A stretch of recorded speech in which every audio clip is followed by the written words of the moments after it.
कालच दुसऱ्या टप्पा राज्याच्या मुख्यमंत्र्यांनी कालच त्याला दिलेला आहे। साधारणतः 6,36,000 असे एकूण शेतकरी आणि एकूण 5,086 कोटी रुपयाची कर्ज माफी याचा आपण त्यांना हे वितरित कालच केलेलं आहे।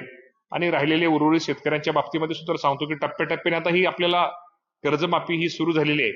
साधारणतः आज ही जवळजवळ 10,5-11,000 कोटी आणि उर्वरित आपल्याला माहिती आहे की जे राज्य सरकारने जाहीर केलं होतं की 56 लाख शेतकऱ्यांना याचा लाभ मिळणार आहे। साधारणतः 40,885 कोटी रुपये, जवळजवळ 40,000 कोटीपेक्षा जास्त रक्कम यासाठी शेतकऱ्यांना लागणार आहे की 2 लाखाच्या आतली असतील, 2 लाखाच्या वरचे असतील किंवा 2019 साली महात्मा फुले कर्ज मुक्ती ज्या योजनेमध्ये महात्मा फुलेंच्या नावाने त्यामध्ये जे काही शेतकरी यामधनं राहिले होते, आपण त्यांना पूर्वी 50,000 दिले होते, परंतु नंतर मुख्यमंत्र्यांनी सर्व शेतकरी संघटनेचे नेते कोण त्यांनाही 2 लाख रुपयाने आपण निर्णय देतोय आणि लवकरात लवकर ही रक्कम आपण सर्वांना देतोय आणि ज्याप्रमाणे रेग्युलर भरणारे शेतकरी त्यांनाही रक्कम लवकर देतोय। मी आता ही प्रक्रिया सुरू झालेली आहे।